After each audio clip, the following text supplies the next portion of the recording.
His hand was cold against Elena's body. A reminder, Julian Vance doesn't make threats with weapons. He makes them with silence, with the calculated pressure of his body pinning hers against the walls of his luxurious penthouse, with the windows overlooking a Chicago skyline. She's grown to hate almost as much as she's grown to want him. 6 months. 6 months of this dance, this game, this slow-burning torture that neither of them will name. "You went to the gallery," he says, his voice low and dangerous. "After I explicitly told you not to."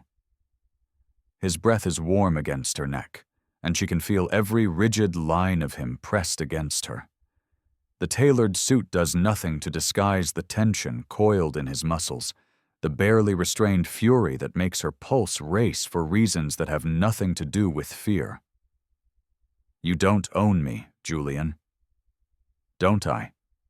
His hand flattens against the wall beside her head, caging her in. "Check your ring finger, wife. Check the penthouse you live in. Check the last name on your credit cards." She turns her head just enough to meet his eyes. Those impossible hazel eyes that have haunted her for 160 days. Yes, she's counted. Every single morning she's woken up in his home, sleeping in a bed 3 doors down from his, pretending she doesn't hear him pace his room at 3 a.m. like a caged animal. Then stop pretending you don't want to collect on your investment. Something flickers across his face.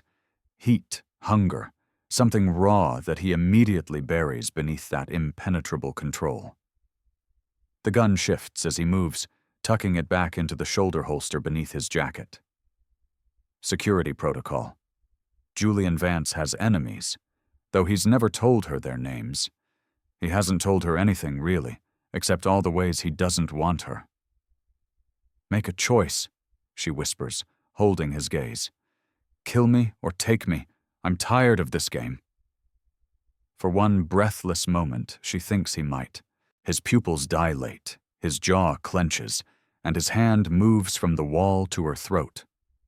Not squeezing, just resting there, his thumb against her racing pulse. Then he steps back, and the cold rushes in to fill the space where his heat had been. "Go to bed, Elena. It's only 10 o'clock. I don't care if it's noon. Get out of my sight before I do something we'll both regret." She should leave. She should take the escape he's offering and retreat to her room, like she has every other night of this sham marriage. But she's so tired of retreating. "The only thing you'll regret," she says softly, "is wasting whatever time we have left." She walks away before he can respond, feeling his eyes on her with every step, knowing he's watching the sway of her hips in the silk robe she chose specifically because it catches the light, because it suggests everything he's been denying himself. Behind her, she hears glass shatter. His fist, a window? She doesn't know. She doesn't turn around. This is how they survive each other. In moments, in almosts, in the terrible space between wanting and having. But it wasn't always like this. My beautiful Romance Haven family. Before we begin, this story contains passionate scenes and intense emotional tension between our married couple. The slow-burn nature of their relationship may feel frustrating at times, but that's what makes their journey more rewarding. If you enjoy emotionally complex, steamy romance, let's dive in. I created this story with zero intentionality to offend anyone, so this is me apologizing if it offends you in any way. Welcome to Romance Haven Stories. Do like, comment, and share this story. New viewers, comment below where you're watching from. I love connecting with you all. Now relax. It's about to be a wild ride.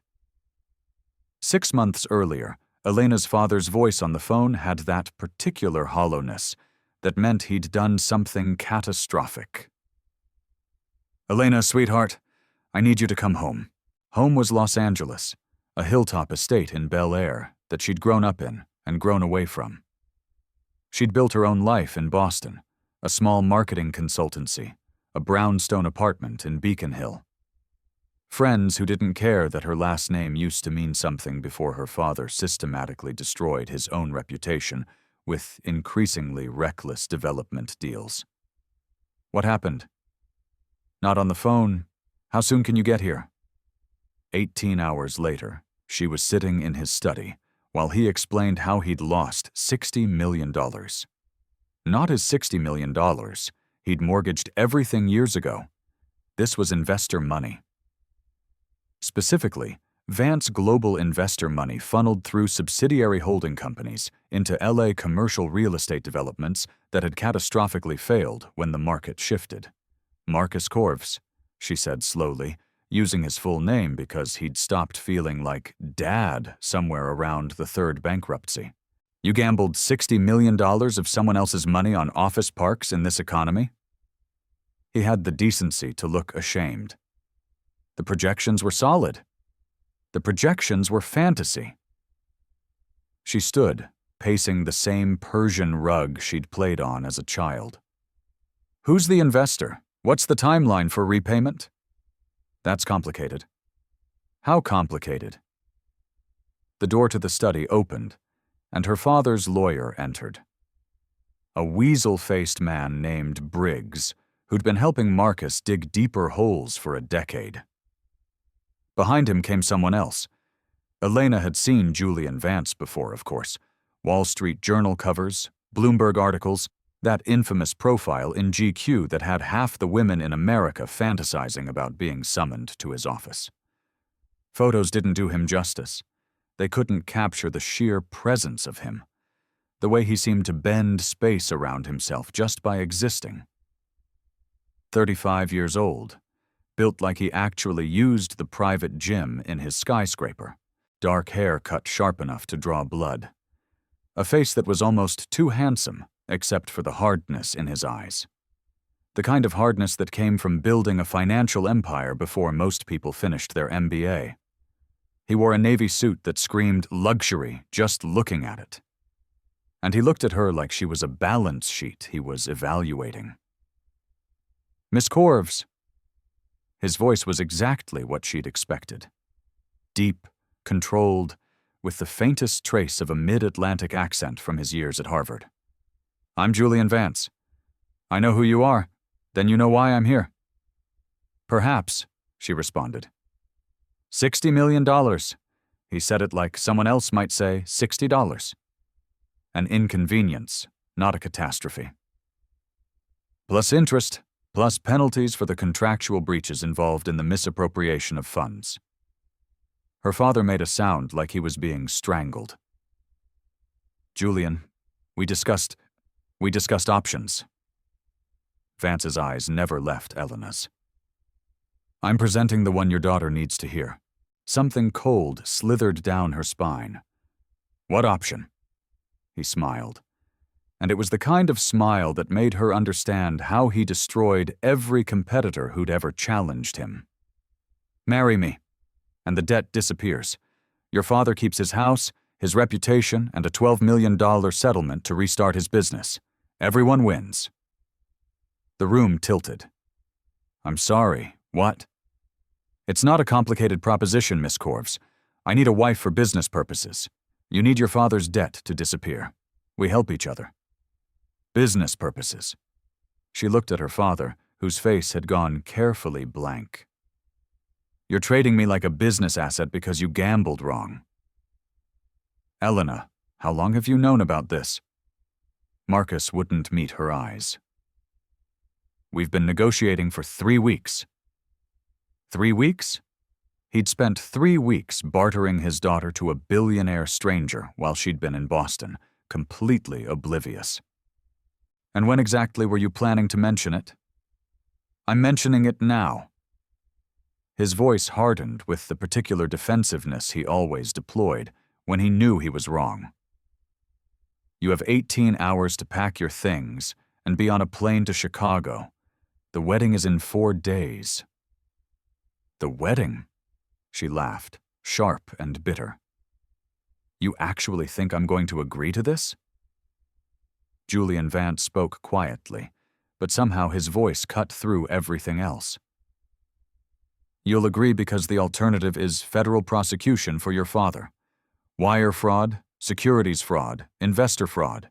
He'll spend the next 20 years in a federal prison, and you'll spend the same 20 years watching your mother deteriorate without the medical care she needs for her condition.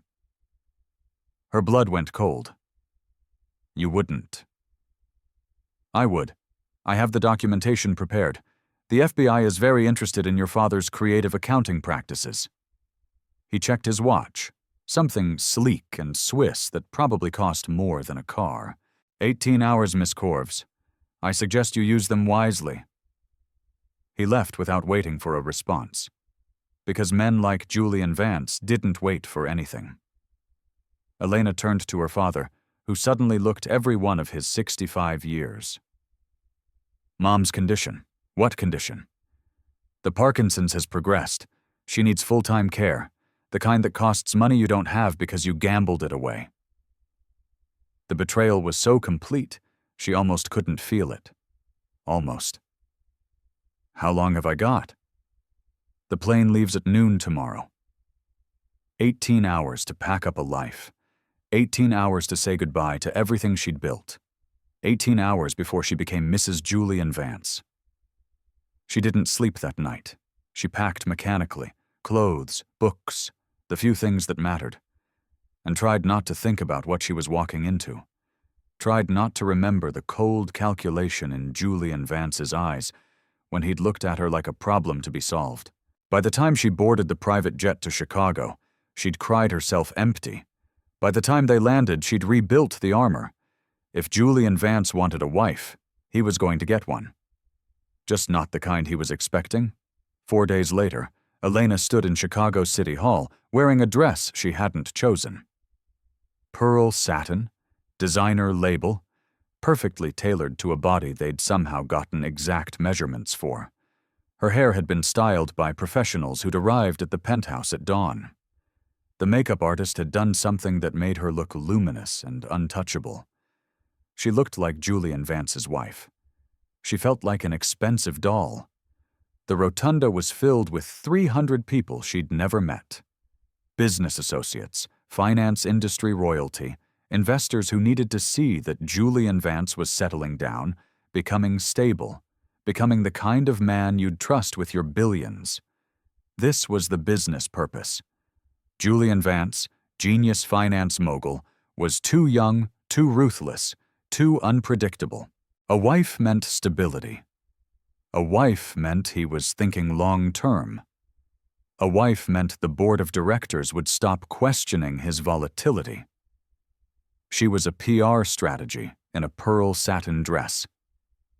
Julian stood at the front in custom Tom Ford, looking like every fantasy she'd tried not to have during the 4 days since Los Angeles. Devastating was the only word for it. The kind of beautiful that made smart women do stupid things. She walked down the aisle alone. Her father hadn't been invited. This wasn't that kind of wedding. When she reached him, Julian's expression was unreadable. He took her hand, the first time he touched her, and his skin was warm, his grip firm and somehow possessive, despite the complete lack of emotion in his eyes. The ceremony was perfunctory, words spoken by a judge who'd probably been paid extra for discretion. She heard herself say, "I do," like someone else was speaking. When Julian kissed her, it was cold and controlled, a brief press of lips that meant nothing and promised less. The 300 guests applauded like they'd witnessed something beautiful instead of a transaction. The reception at Vance Tower was exactly what she'd expected. Champagne that cost more per glass than she used to spend on groceries, catering by a James Beard award-winning chef, a string quartet playing in the corner, while tech billionaires and venture capitalists congratulated Julian on his beautiful bride. She smiled until her face hurt. She made small talk with strangers. She played the part. And then, 3 hours in, Julian's hand closed around her elbow. "We're leaving." He didn't ask. He informed. She let him guide her to the private elevator that went directly to the penthouse because she was tired of performing. The doors closed, sealing them in silence. "You did well tonight," he said, eyes fixed on the rising floor numbers. "I'm so glad I met your expectations. Sarcasm isn't necessary, Elena, neither is this marriage." But here we are. The elevator opened directly into the penthouse, 10,000 square feet of minimalist luxury overlooking Lake Michigan, floor-to-ceiling windows, modern furniture that looked expensive and uncomfortable, art on the walls that was probably worth millions. It felt like a museum. Cold, untouchable. Julian shrugged out of his jacket, loosened his tie. For the first time since she'd met him, he looked almost human. "We should establish some ground rules," he said. "Of course, heaven forbid we have an actual conversation." He ignored that. "You'll live here. You'll attend events with me as needed. Fundraisers, galas, business dinners. In public, you'll play the role of my wife.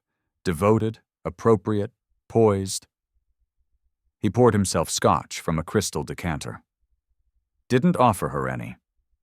Privately, you'll stay out of my way. I work long hours. I value my space. You'll have your own bedroom, your own bathroom. The penthouse is large enough that we shouldn't have to interact unless necessary." "How romantic." "This isn't a romance, Elena. It's a business arrangement. The sooner you accept that, the easier this will be." She slipped off the designer heels that had been torturing her for 6 hours. "And what about the obvious question?" she asked. "Which is?" "Sex," she answered without hesitation. For the first time, she saw him react, a muscle tightening in his jaw, his fingers flexing around the scotch glass. "I won't touch you," he said carefully, "and you won't warm my bed. We'll maintain separate lives in that regard." "So I'm a wife in name only?" "Yes, and if I want company—" His eyes went flat and dangerous. "Be discreet. Don't embarrass me. Don't let it become public knowledge. The same rules apply to you, I assume. I'm not interested in outside complications." He wasn't interested in her either. He'd made that abundantly clear. She should have felt relieved. Instead, she felt something like disappointment, which was absurd. She didn't want Julian Vance. She didn't want this marriage. She didn't want any of this. But standing there in his cold, beautiful penthouse, wearing a wedding dress she hadn't chosen, married to a man who'd bought her to solve a PR problem, she made a decision. If Julian Vance wanted a convenient, obedient wife who'd stay out of his way and make no demands, he'd married the wrong woman. She smiled sweetly. "Of course, husband. Whatever you say." He looked at her like he didn't quite believe her. Smart man. "Your room is the third door on the left. Your things have already been unpacked. If you need anything, there's a house phone in every room." How thoughtful. "Good night, Elena." "Good night, Julian." She walked away, feeling his eyes on her again. That same heat she'd felt in City Hall when he'd taken her hand. He didn't want her. He'd said so explicitly. But he was lying. She knew he was lying, and she had nothing but time to prove it. So here's my question for you. If you were Elena, would you have accepted Julian's cold rules, or would you have walked away, debt or no debt? Drop your thoughts in the comments. Would you fight, or would you flee? Elena started small. She moved a sculpture from the entryway to the living room, a $15,000 piece of modern art that Julian had positioned with mathematical precision.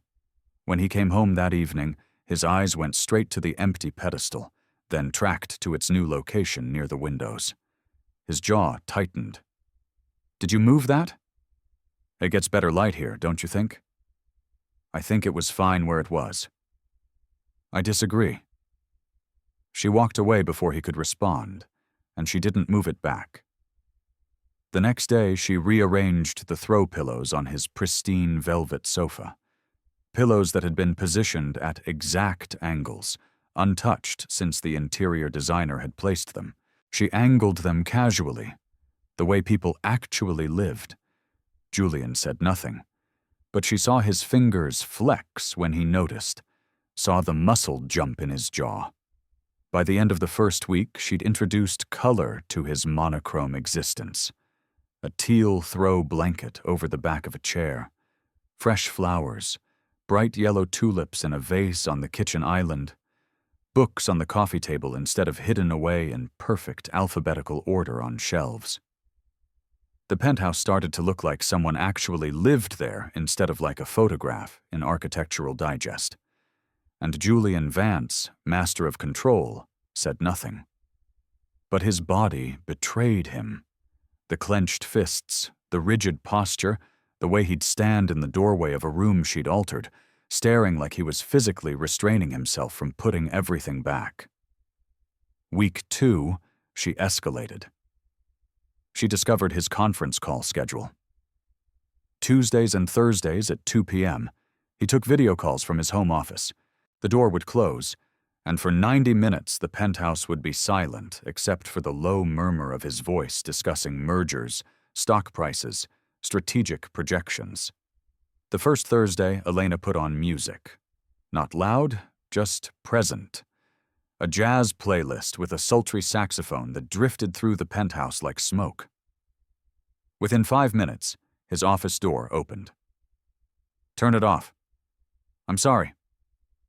She looked up from her book, The Picture of Innocence. "Is it too loud?" "I'm on a call. The penthouse is large enough that we shouldn't have to interact unless necessary. Your words, husband." His eyes went dark. For a moment, she thought he might actually lose that legendary control, his hands fisted at his sides, knuckles going white. "Please," he said, and the words sounded like it cost him something. "Turn it off," she smiled. "Since you asked nicely." She turned it off that time.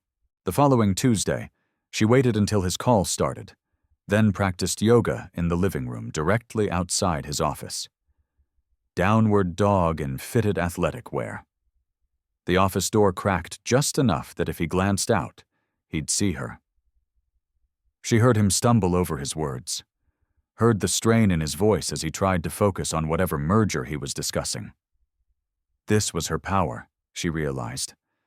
This man who controlled billion-dollar portfolios, who made grown executives tremble with a single look, who'd built an empire on ruthless calculation. She could unravel him with a yoga pose. It was intoxicating. But she didn't discover just how much power she had until the incident in the hallway. Elena had claimed the guest bathroom since Julian made it abundantly clear his bedroom, and by extension his master bath, was off limits. The guest room was 3 doors down, and the hallway between them had become a sort of no man's land that they navigated carefully, always aware of each other's movements. That particular evening she'd showered late.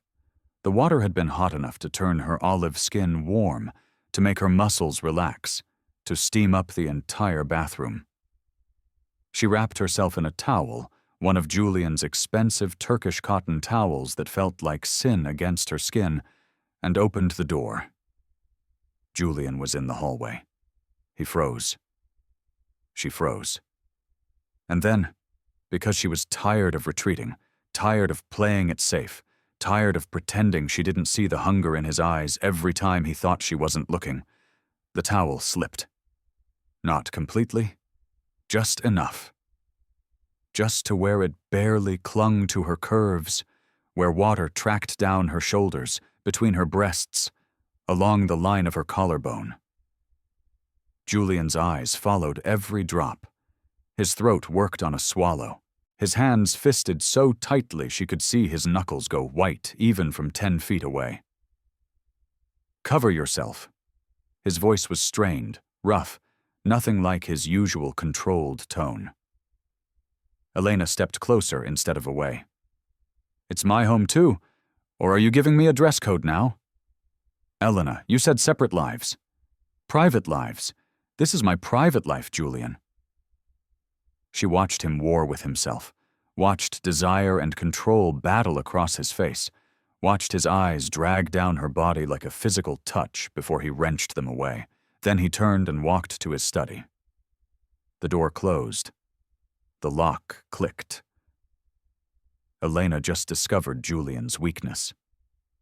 Now I want to know, do you think she should push harder? Or is she playing with fire? Is she being empowered or reckless? Tell me what you think. Elena smiled and continued to her room. But as she dried off, as she slipped into a satin nightgown, she heard it. Through the walls, through the door he'd locked, through all his carefully constructed defenses, she heard him. Heavy breathing, a low groan, and then, so quiet she almost missed it, her name. Not a summons, not an order, a surrender. She established a morning routine designed to destroy him.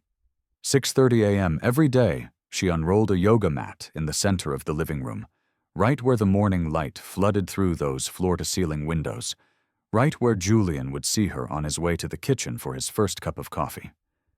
She wore fitted athletic wear, leggings that hugged every curve, a sports bra that left her midriff bare. Her skin seemed to glow in the early light as she moved through poses with deliberate slowness. Downward dog, cobra, warrior, each position held just long enough to test his resolve. The first morning, Julian had stopped in the kitchen doorway, coffee mug halfway to his lips, and stared. She'd been in pigeon pose, her body stretched in a way that made the leggings pull tight across her hips. She'd glanced over, catching his eyes on her. "Good morning." He'd said nothing, just turned away and gripped his coffee mug so hard she heard the ceramic crack. By the third morning, he'd started making his coffee without looking in her direction, his movements sharp and controlled. But she could feel his awareness of her like heat against her skin. Could sense the effort it took for him not to look. On day 5, she added a soundtrack. Slow, sensual music with a deep bass that seemed to pulse through the penthouse. She moved to the rhythm, let her body roll and stretch and bend in ways that were less about exercise and more about provocation. The coffee mug didn't just crack that morning. It shattered. Julian stood at the sink, coffee dripping down his hand, porcelain in pieces, and his eyes finally met hers. "Careful," she said softly. "You're bleeding." He looked down at his hand like he hadn't noticed the cut across his palm. Then he grabbed a kitchen towel, wrapped it tight, and left for work without a word. Elena smiled and continued her routine. The yoga was just the beginning. Julian's control is crumbling day by day. Here's what I need to know from you. Are you Team Elena? Push him until he breaks? Or Team Julian? He's right to hold back? Whose side are you on in this battle? She started wearing silk robes around the penthouse. Not the modest kind meant for coverage, the expensive, barely there kind that whispered against skin and caught light like water. They tied loosely at her waist, and she made sure they came undone at strategic moments. Reaching for a book on a high shelf, the robe would slip open, revealing the curve of her breast, the line of her hip. Bending to pick up something she dropped, the silk would slide, exposing the length of her thigh. She never acknowledged it, never made it seem intentional, just went about her day in various states of undress, while Julian slowly unraveled. She found him in the kitchen one afternoon, staring into the refrigerator like he'd forgotten what he was looking for.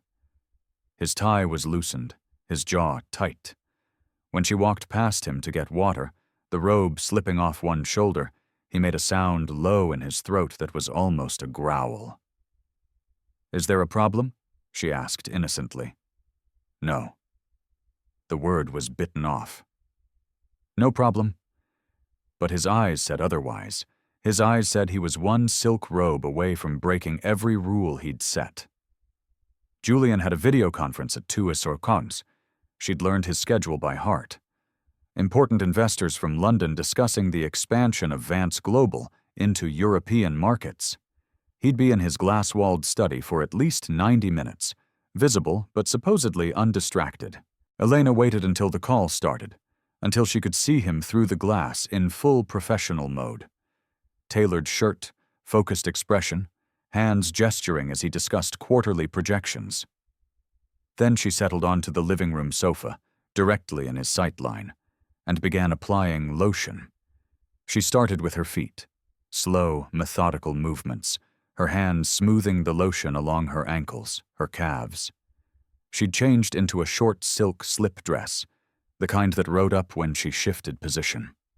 Through the glass, she saw Julian's eyes flicker toward her, saw him force them back to the screen. She continued up her legs, her shins, her knees, the sensitive skin of her inner thighs, where she took her time, let her fingers linger. Julian stumbled over his words. She heard it even from the living room, the slight hesitation, the loss of his usual commanding tone. She moved to her arms, long strokes from wrist to shoulder. Then her collarbone, her throat, the upper curve of her breasts, where the dress dipped low. His hands had stopped gesturing.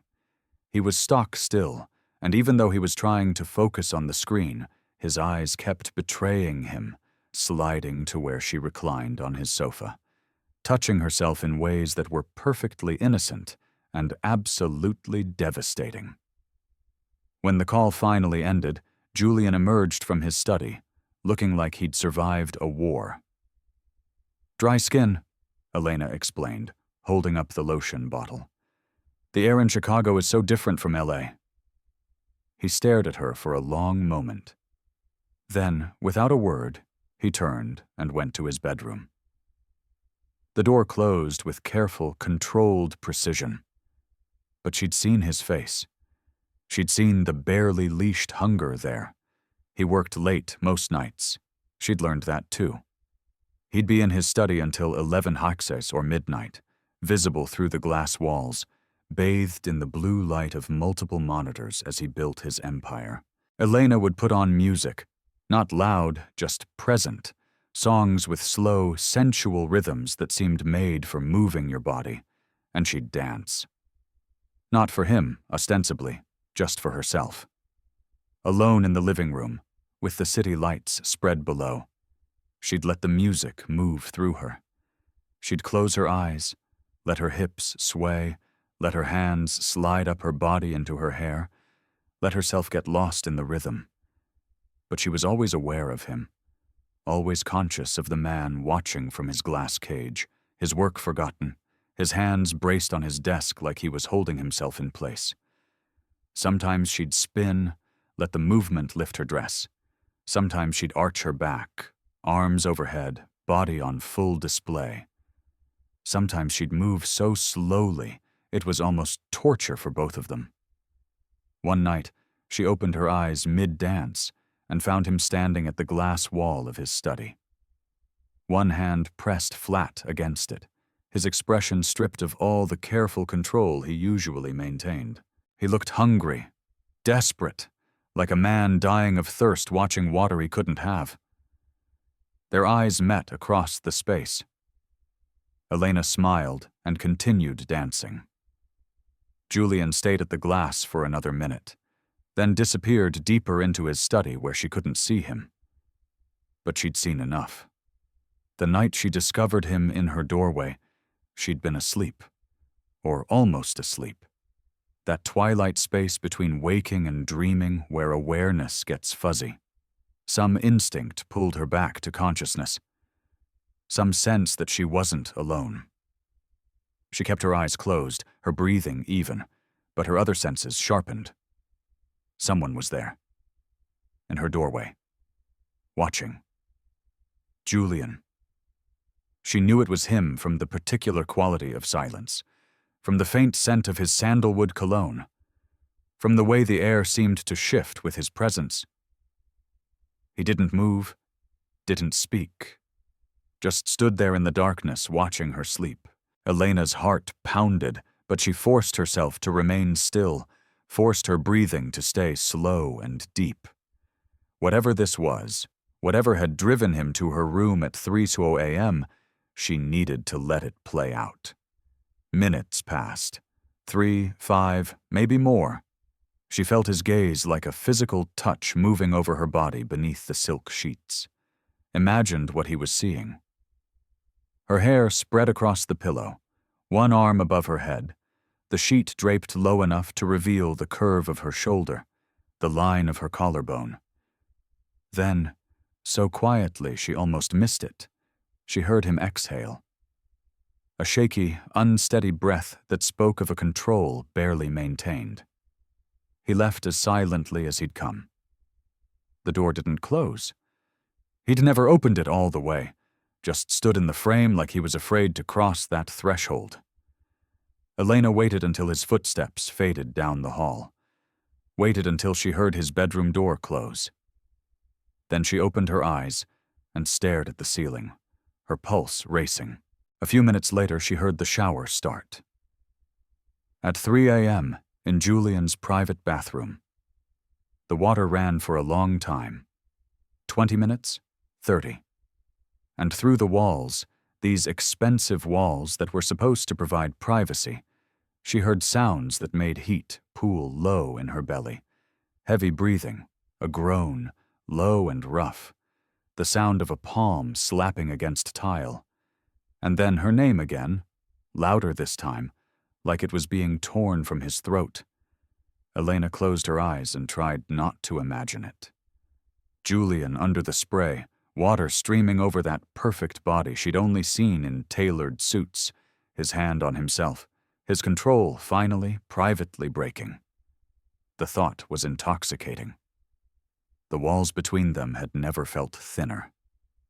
She could hear every sound, could almost feel his frustration, his need, his desperate attempt to maintain the boundaries he'd set.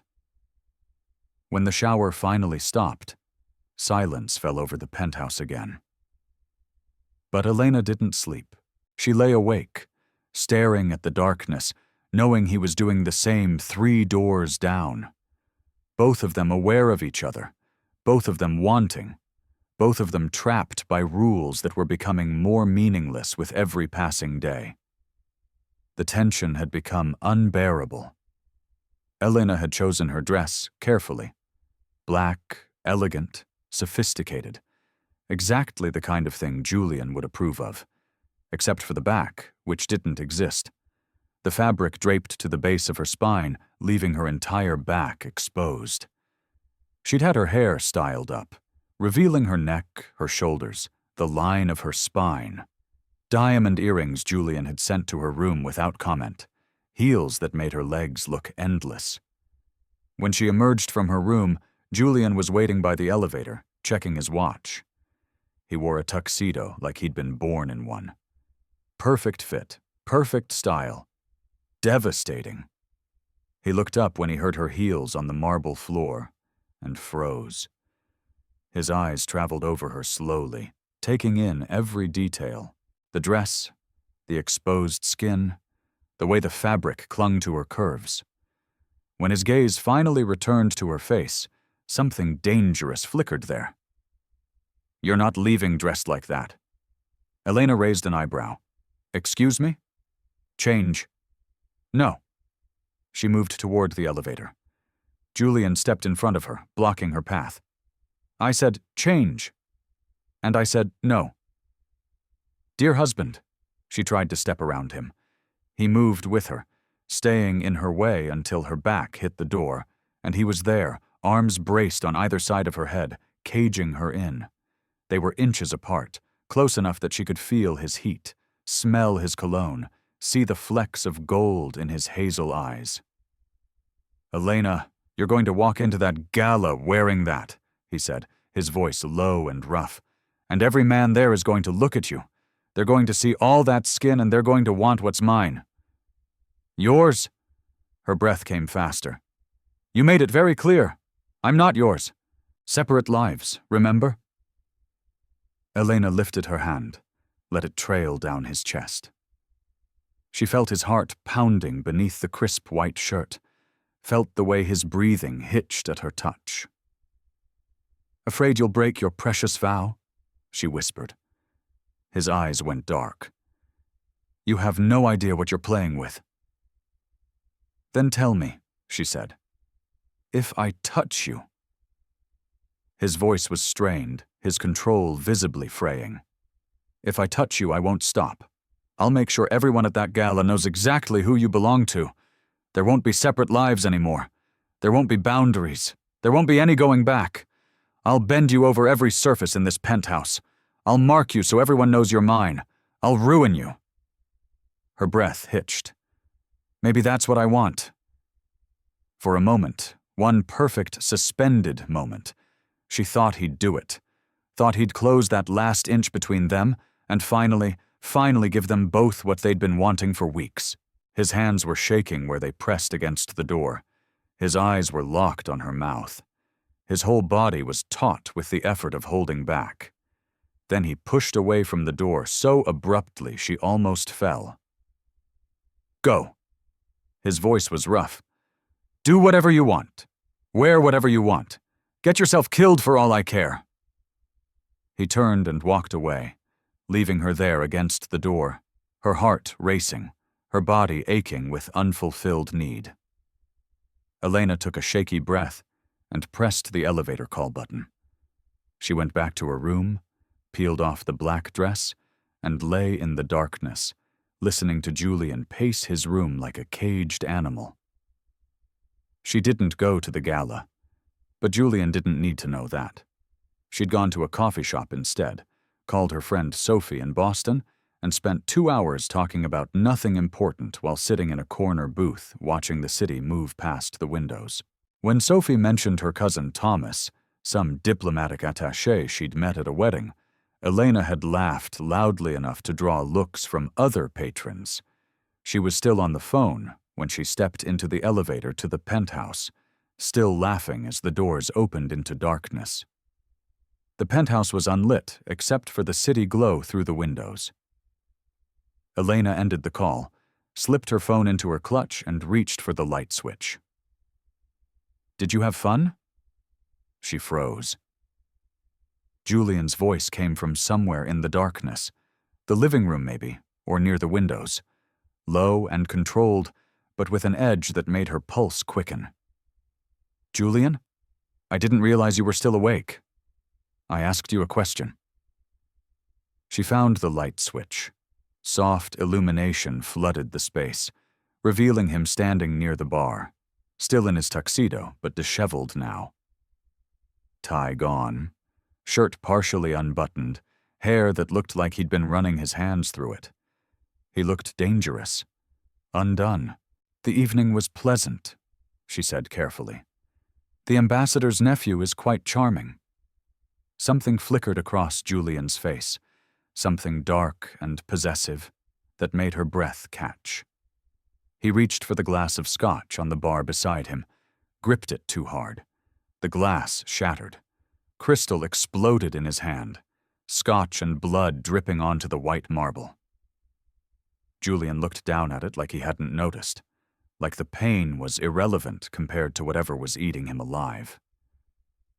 "Jesus, Julian!" Elena dropped her clutch and rushed to him. "You're bleeding." "I'm fine." "You're not fine. Let me see." She reached for his hand, but he pulled away, cradling it against his chest. Blood seeped between his fingers. "Did he touch you?" The question came out rough, dangerous. "What?" "The ambassador's nephew. Did he touch you?" Elena stared at him, her heart pounding. This wasn't the controlled, calculated man who'd laid out boundaries on their wedding night. This was someone else entirely, someone barely holding himself together. "Are you jealous?" "I don't get jealous, Elena." His jaw clenched, blood dripped onto his shirt, spreading in dark spots against the white fabric. "Give me your hand," Elena said, softer now. "Please." After a long moment, he extended it. She led him to the kitchen, ran cold water over the cuts, watched the blood swirl down the drain. The injuries weren't deep, just cuts from the shattered glass, but there were several of them. She found the first aid kit under the sink, pulled out antiseptic and bandages. Julian stood silent while she cleaned each cut, his eyes on her face, his breathing carefully controlled. "Did he touch you?" he asked again, quieter this time. Elena looked up from wrapping gauze around his palm. Would it matter if he did? "Answer me." "Why?" "We have an arrangement, remember? Separate lives. I can see whoever I want as long as I'm discreet." His other hand shot out, gripping the counter beside her hip, caging her in. "Answer me." They were inches apart. She could feel the heat radiating off him, could see the barely controlled fury in his eyes, could smell scotch and blood and his cologne. "No," she said softly. "He didn't touch me." Something like relief crossed his face, followed immediately by something darker. Hunger. Need. "But you want to touch me so badly it's driving you insane, don't you?" His hand tightened on the counter. "Elena." He made a sound low in his throat, half groan, half growl. Then his control shattered. He kissed her like he was dying and she was oxygen. Desperate, demanding, his good hand cupping her face while his bandaged one braced against the counter. His mouth was hot and hungry, tasting like scotch and desperation. Elena kissed him back just as fiercely, her hands fisting in his shirt, pulling him closer. 6 months of tension, of wanting, of this terrible dance, all of it poured into the kiss. His hands moved to her waist, lifted her onto the counter. She wrapped her legs around him, and he groaned against her mouth, his hips pressing into hers in a way that made her gasp. Her hands went to his belt, fumbling with the buckle. Julian caught her wrists, pulled back. "No." "What?" She was breathing hard, her lips swollen from his kisses. "Not like this." He released her wrists, stepped back. I'm not in control." Elena stared at him for a moment. Then she slid off the counter and slapped him. The sound cracked through the penthouse. Julian's head snapped to the side, and when he looked back at her, his lip was split, blood beading at the corner of his mouth. "Coward," she breathed. His eyes went dark. He caught her wrist before she could pull away, his grip firm but not painful. "Careful, wife. I'm trying to be honorable." "I don't want honorable." She stepped closer, getting in his space, her free hand pressing against his chest where his heart hammered. "I want you to keep your promise about ruining me." His thumb brushed over the pulse point on her wrist, too fast, betraying her, while his other hand came up to his split lip. He looked at the blood on his fingers, then back at her. "You have no idea what you're asking for." They stood there both breathing hard, the air between them charged with everything unsaid, everything still denied. Julian released her wrist slowly. "Go to bed, Elena. Make me." His jaw clenched. She could see him fighting himself, see the war between what he wanted and whatever was holding him back. "If I touch you again tonight," he said quietly, "I won't stop. And you're angry right now. You're trying to prove a point. That's not how this happens. You don't get to decide that. Someone has to. Because if I take you against this counter the way I'm imagining, you'll hate me in the morning. I might hate you anyway. I'll risk that." He took a step back, then another, putting distance between them. "But I won't risk hurting you because I couldn't control myself." Elena laughed, sharp and bitter. "You really think you're protecting me?" "I know I am." "From what? From wanting my own husband? From trying to turn this nightmare arrangement into something real?" His expression cracked just for a moment, letting her see the raw need beneath. "From me? I'm trying to protect you from me." "I don't need protection, Julian. I need you to stop being a coward and admit what we both know, which is that you want me." He was silent for a long moment. "Wanting you and having you are different things. And once I cross that line, everything changes for both of us. Maybe I want everything to change. Maybe you think you do, but you don't know." He stopped, shook his head. "Go to bed, Elena, please." She stared at him. This impossible man who kissed her like she was salvation and then pushed her away like she was poison. Blood still stained his shirt. His lip was split from her slap. His bandaged hand trembled slightly at his side. He looked wrecked. And still, he wouldn't give them what they both needed. "One day," she said softly, "you're going to run out of excuses. I know. And when you do, I might not be waiting anymore." Something like fear crossed his face. "I know that, too."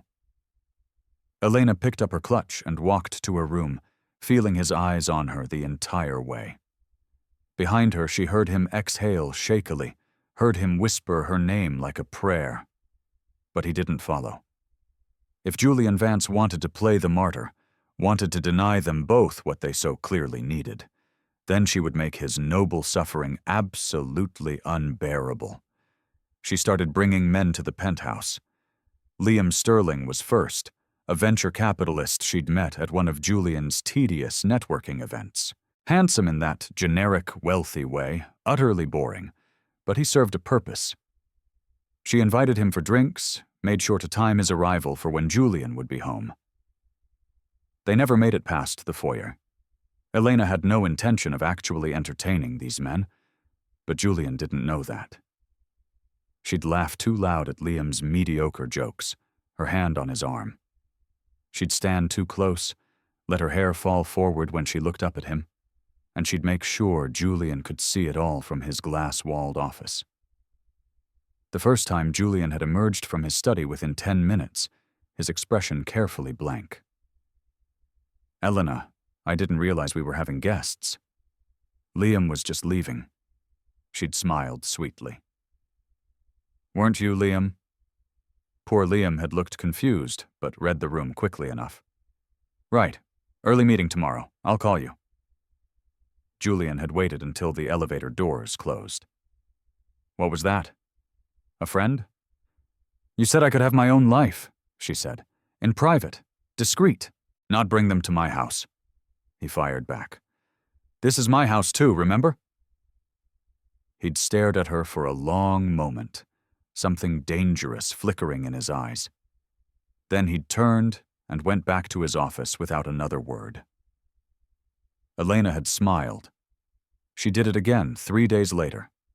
An artist from a gallery opening, then a tech entrepreneur Julian's age who talked endlessly about cryptocurrency. Then Liam again. Because repetition made the point stronger.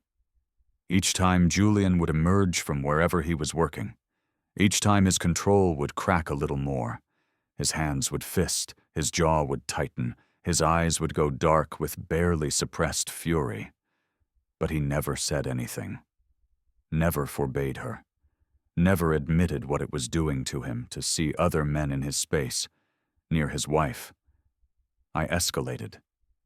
She stopped wearing underwear. It started almost accidentally. A sundress on a warm day. The freedom of it making her feel powerful. But then she'd noticed Julian's reaction when she'd reached up to get a book from a high shelf. The way his eyes had tracked the movement of fabric. The way he'd gone absolutely still. The way his throat had worked on a swallow. He knew. After that, it became intentional. Silk pants that clung to every curve, making the absence of panty lines obvious. Thin cotton dresses that shifted with every movement. Linen skirts that showed everything in the right light. Julian noticed. Of course he noticed. His eyes would darken every time she bent to pick something up. Every time she stretched, reaching for something just out of reach. Every time she crossed her legs while sitting across from him at breakfast, the fabric pulling tight. She watched his control crumble day by day, watched him grip counters until his knuckles went white, watched him excuse himself abruptly, disappearing into his room where she'd hear the shower run at odd hours. He was breaking. She just needed to push a little harder. The kitchen scene happened on a Thursday evening. Elena had spent the afternoon exploring the penthouse, really exploring it, opening doors she hadn't bothered with before. Julian's walk-in closet was a revelation. Rows of perfectly tailored suits, shelves of expensive watches, and dozens of white dress shirts, each one probably worth more than her monthly rent used to be in Boston. She'd taken one, slipped it on over her bare skin, buttoned it just enough to be decent, and padded barefoot to the kitchen. She'd found ingredients for pasta. Nothing fancy, just something simple she could manage without burning down the penthouse. She was humming to herself, stirring sauce, when she felt him behind her. "What are you doing?" Elena didn't turn. "Making dinner." "You can't cook." Julian's voice was closer than she'd expected, rough around the edges. "Just because I don't cook doesn't mean I can't cook. Besides, the internet has tutorials for everything." Silence. She felt his eyes on her, felt the weight of his attention like a physical touch moving down her body. "You're not wearing—" He cut himself off. She turned then, spatula in hand. The picture of innocence. "Not wearing what?" His eyes dropped to where the shirt ended, mid-thigh, lingered there. She watched him realize exactly what she wasn't wearing, watched the knowledge hit him like a blow. "This has to stop," he said, his voice strained. "What has to stop? This? This seduction game you're playing?" "I'm not playing anything, Julian. I'm making dinner. If you have a problem with my wardrobe choices." He moved so fast she didn't have time to react. One moment she was at the stove, the next he'd spun her around and pressed her against the counter, his body a solid wall of heat behind her. "Every day," he said, his breath hot against her ear. "You walk around like you don't know what you do to me." Her heart hammered. "Then do something about it." "I can't." "Why not?" "Because if I start, I'll never stop." His voice was raw. "I'll become the monster everyone thinks I am." Elena turned in his arms, forcing him to either step back or stay close. He stayed close. "What if I want to unleash the monster?" His hand rose to her throat, not squeezing, just resting there. His thumb found her pulse racing, betraying her. His other hand gripped her hip hard enough that she knew there'd be marks tomorrow. She could feel him hard against her stomach, could feel the tremor in his hands, could see the war in his eyes between control and surrender. "Julian—" His phone rang. For a moment she thought he'd ignore it, thought he'd finally choose her over everything else. But then she saw the name on the screen, London Investors, and watched him make the decision. He answered in clipped tones, his eyes never leaving hers. "Vance." His hand stayed on her throat, his other hand remained on her hip, possessive and claiming. He held her there while he discussed investor concerns, stock fluctuations, emergency board meetings required within the hour. His thumb stroked her pulse while he talked billions. When he finally ended the call, the moment had shifted. The urgency was still there, the need. But now there was something else, too. A promise. "I have to go," he said quietly. He stared at her for another moment, then released her and stepped back. She watched him straighten his clothes, run a hand through his hair, rebuild the controlled facade he showed the world. But his eyes were still wild when he looked at her one last time before leaving. The elevator doors closed behind him, and Elena was alone in the kitchen, still wearing his shirt, still able to feel the ghost of his hands on her body. Next morning, Julian set down his coffee with deliberate precision, his eyes on the tablet in front of him, where he'd been reading the morning briefings. "You're staying home tonight." Elena looked up from her own coffee. "Excuse me?" "The gallery opening. You're not going." "I RSVP'd 2 weeks ago." "I don't care." He finally looked at her, and his expression was harder than usual. "There have been threats. My Uncle Silas is making moves against the company, against me. It's not safe." "Then don't go." "I have to." "You don't." Elena set down her cup carefully. "You're not seriously trying to order me to stay home like a child. I'm telling you, as someone who understands the danger, that attending that event is a risk I'm not willing to take." "Good thing it's not your risk to take." His jaw clenched. "Elena." "I'm going, Julian. You don't get to lock me away because you're having corporate drama." She left the table before he could respond, but she felt his eyes on her back, felt the anger radiating off him in waves. He didn't speak to her for the rest of the day. That evening, Elena chose her dress with care. Red silk that clung to every curve, with a back that plunged nearly to her tailbone and a slit that ran to her hip. The kind of dress that demanded attention. The kind of dress she knew would make Julian lose his mind. She was applying lipstick when she heard his footsteps in the hallway outside her room. "Don't." His voice came through the closed door. She opened it. Julian stood there, still in his work clothes, his tie loosened, his expression thunderous. "Don't what?" His eyes traveled down her body, and she watched his hands fist at his sides. "Don't go, please." The please almost made her reconsider. Almost. "I'll be fine, Julian." "You won't be. Silas has people everywhere.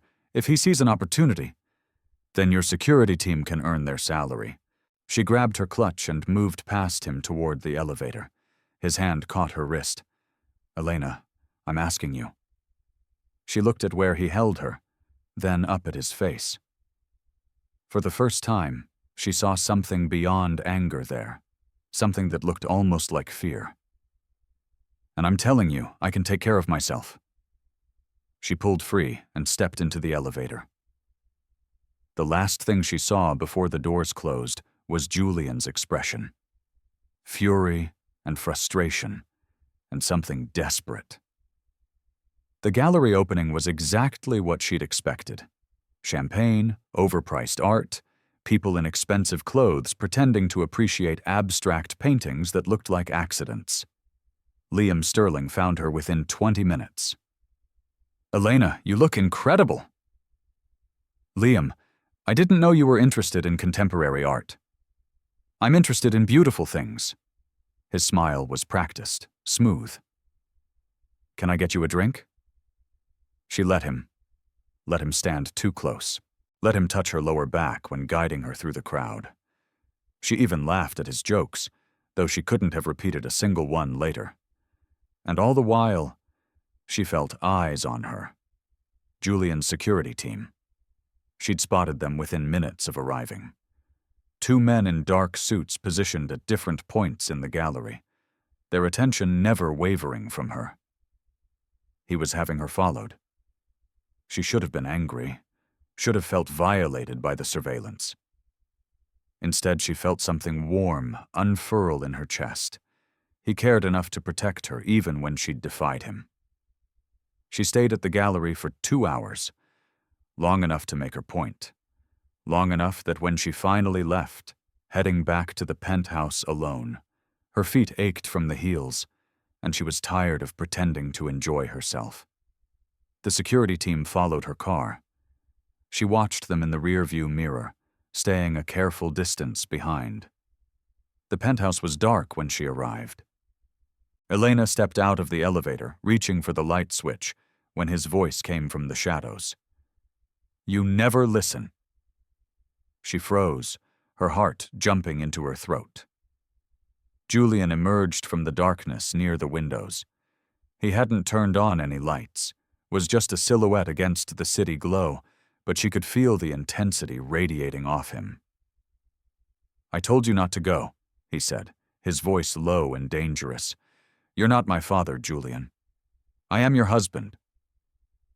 He moved closer, and now she could see his face, hard and furious, and something else, something that made her pulse quicken.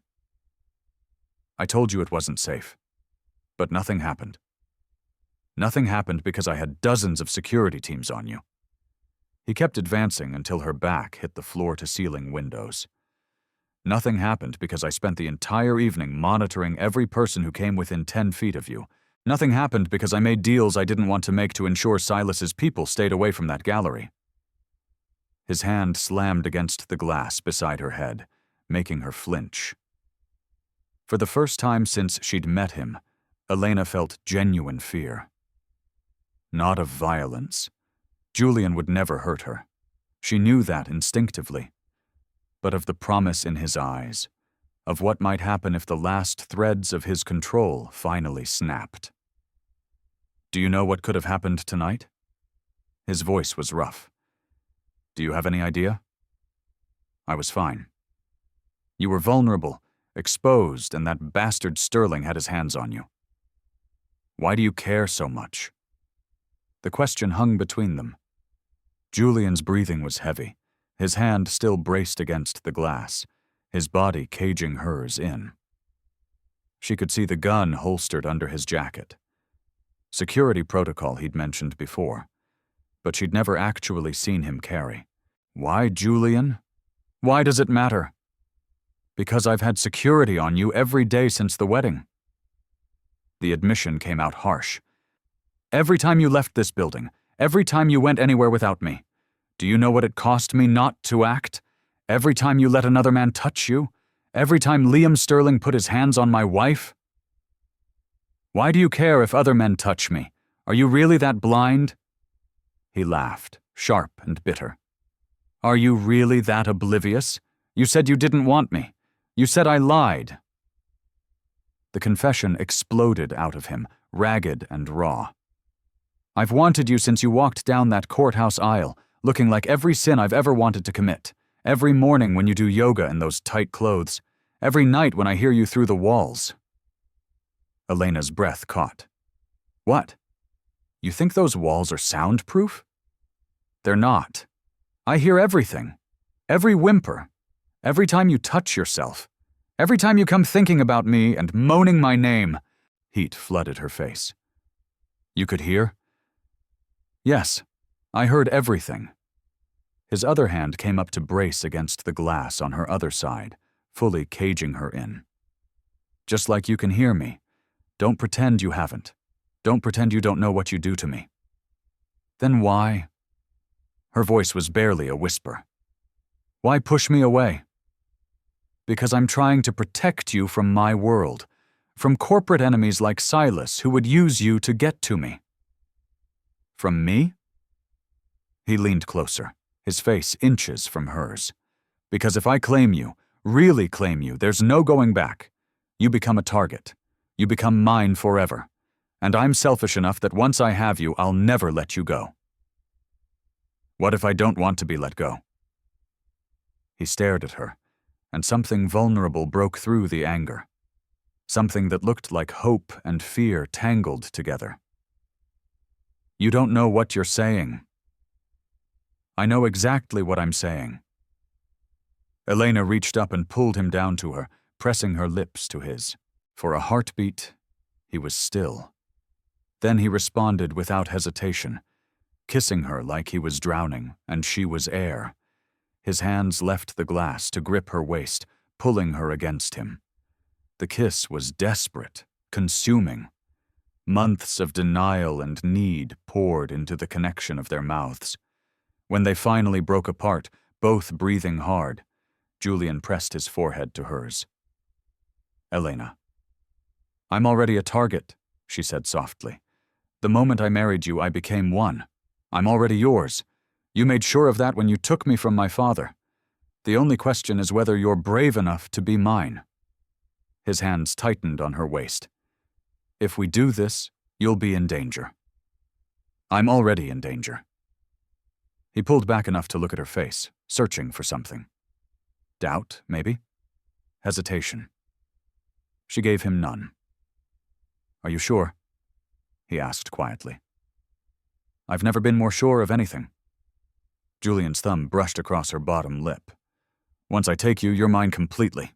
I won't share. I won't let you go. I won't be civilized about it." She smiled. "I don't want civilized. I want you." Something in his expression shifted, the last wall crumbling, the final defense falling away. "Then you've got me," he said. "God help us both." He kissed her again, and this time there was no hesitation, no holding back, just raw need and something that felt dangerously close to love when he lifted her into his arms, carrying her toward his bedroom. Not the guest room. His room. Elena wrapped her arms around his neck, and finally let herself believe this might be real. "No more running," she whispered against his lips. "No more running," he agreed. And for the first time since their wedding day, Julian Vance carried his wife over a threshold and meant it. He carried her through the doorway of his bedroom, a space she'd never been allowed to enter. The room was dark, except for the city lights filtering through floor-to-ceiling windows, casting everything in silver and shadow. He laid her down on his bed with a gentleness that contrasted sharply with the hunger in his eyes. For a moment he just looked at her, red silk dress against his dark sheets, her hair spread across his pillow, her chest rising and falling with quick breaths. "I've waited so long for this," he said, his voice rough. "So have I." He came down over her, bracing himself on his forearms, and kissed her slowly, thoroughly, like they had all the time in the world now that they'd finally stopped fighting. His hands found the zipper at her side, drew it down with agonizing slowness. The red silk whispered against her skin as he peeled it away, revealing inch after inch of her olive skin to his gaze. "Beautiful," he murmured, his hands trailing fire everywhere they touched. "You're so goddamn beautiful." Elena reached for his shirt, fumbling with buttons until he pulled back and stripped it off himself. Then his pants, until there was nothing between them but heat and want, and 6 months of denied need. She let her hands explore the body she'd only imagined. Broad shoulders, defined chest, the hard planes of his stomach. He was beautiful too, all controlled power and restrained strength. When he finally settled between her thighs, she was already trembling. "Tell me what you want," he said, his hand sliding up her inner thigh. I want you. More specific." His fingers teased, never quite touching where she needed. "I want to hear you say it. Julian, please." "I love hearing you beg." His voice was dark, velvet. "Do it again." "Please, I need you inside me. I need—" He cut off her words with a kiss as he finally gave them both what they'd been craving. Elena gasped against his mouth at the sensation. Fullness, completion, the perfect fit of their bodies. Julian groaned low in his throat, his forehead dropping to hers. "God, Elena, you feel— Don't stop, please don't stop." He didn't. He moved with controlled precision at first, each thrust deliberate and devastating. But as her nails raked down his back, as she wrapped her legs around his hips and met him movement for movement, his control began to fracture. "Say my name," he demanded, his hand fisting in her hair. "Julian." Again. "Julian." He claimed her mouth, swallowing her moans as he drove deeper, harder. The tension coiled tighter and tighter until she shattered, crying out against his lips. He followed moments later, his body going rigid as he groaned her name like a prayer. They collapsed together, breathing hard, skin slick with sweat. Julian rolled them to their sides, keeping them connected, his arms wrapping around her like he couldn't bear to let go. "That was Elena started. Just the beginning, Siren. He cut her off, kissing her shoulder. Siren? She laughed. That's a very funny but unique nickname.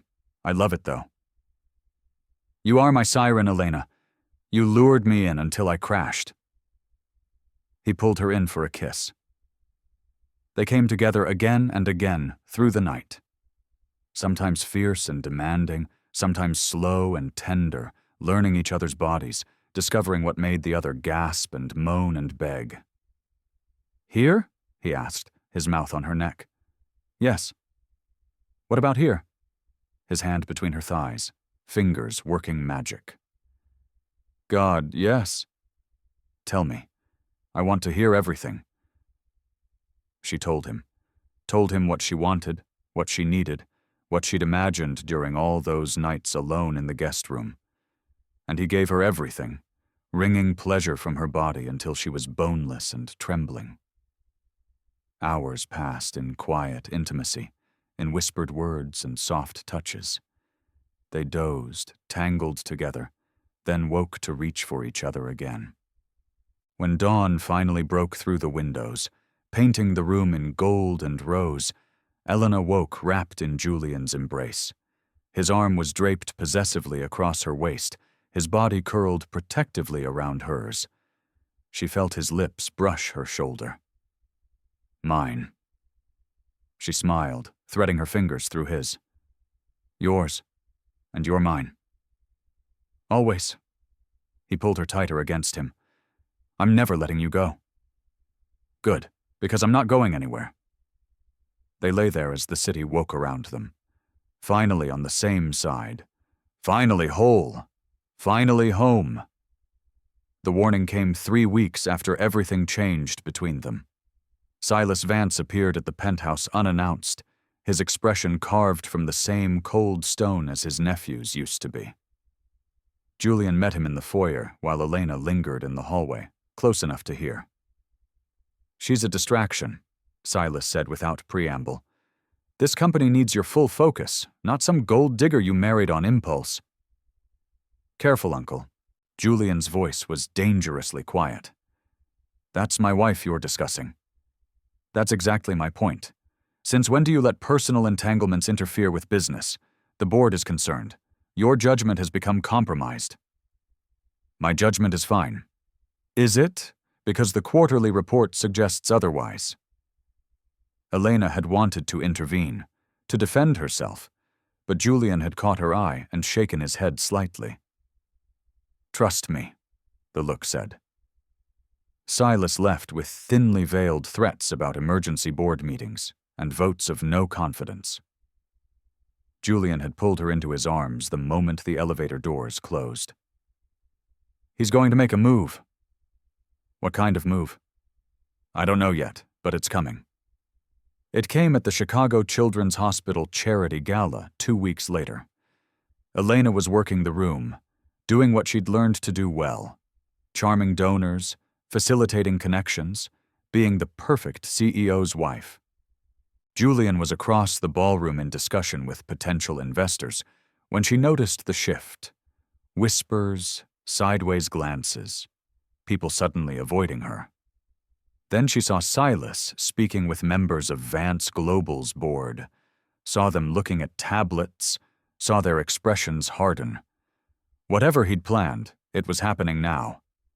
Julian materialized at her side within minutes, his phone already to his ear.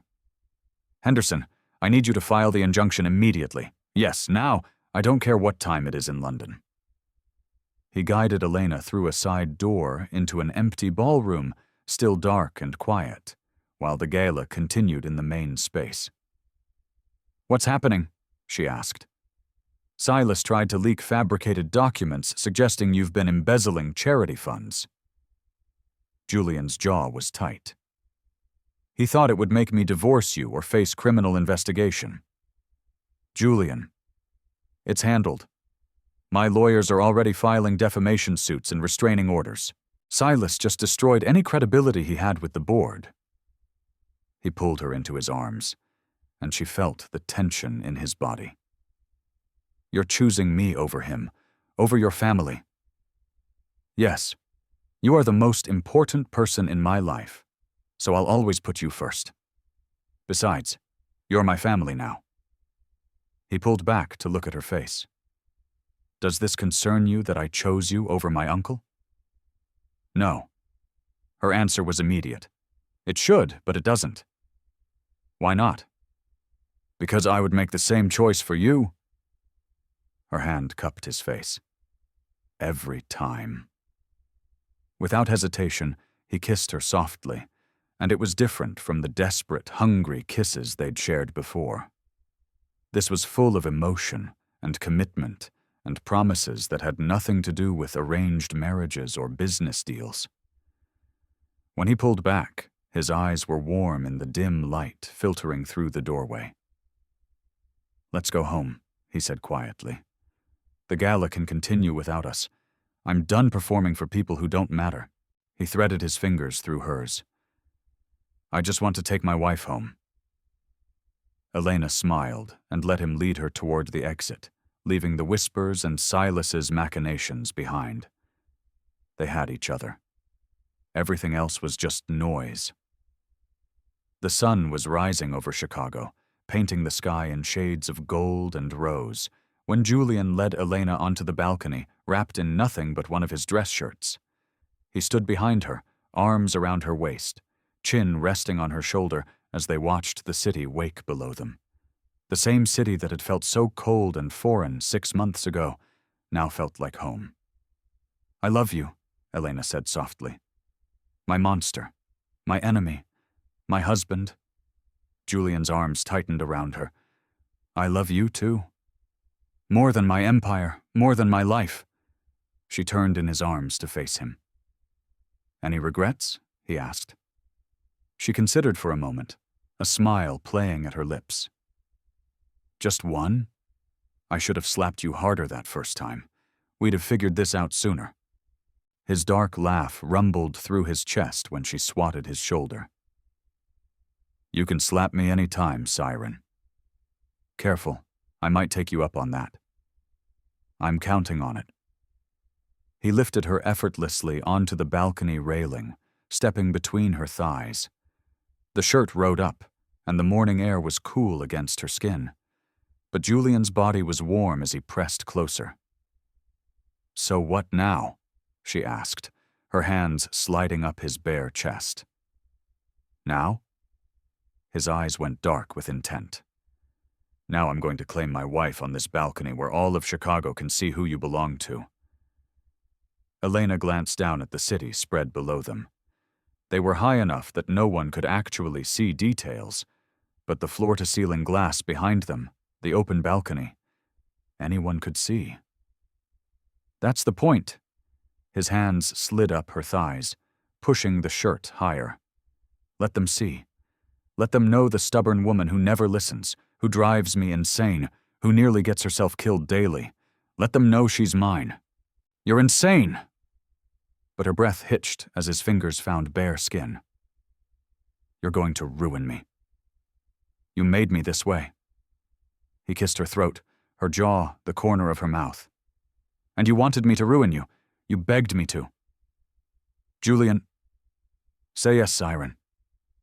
She looked into his eyes, those impossible hazel eyes that had been so cold 6 months ago and now burned only for her. Yes. He claimed her there, high above the city he'd built, the morning sun warming their skin as he made her his all over again. She gasped his name into the morning air, her hands fisting in his hair, her body arching into his as pleasure built and crested and shattered. As Julian drove into her, as he whispered her name like a prayer, as they moved together in perfect rhythm, Elena thought about their strange journey. From that courthouse wedding to this moment, forced marriage becoming real love, cold arrangement transforming into burning need. She'd been traded like a business asset and found her soulmate. He'd bought a wife for PR and discovered his heart. Stubborn hearts, both of them. But finally beating in sync. I love you, she whispered, as she came apart in his arms. Always, he promised, following her over the edge. Always. The end. Thanks for experiencing this story with me, my beautiful Romance Haven family. Like, subscribe, and comment your favorite moment below. Share this video with your fellow romance lovers, and I'll see you in the next story. Lots of love.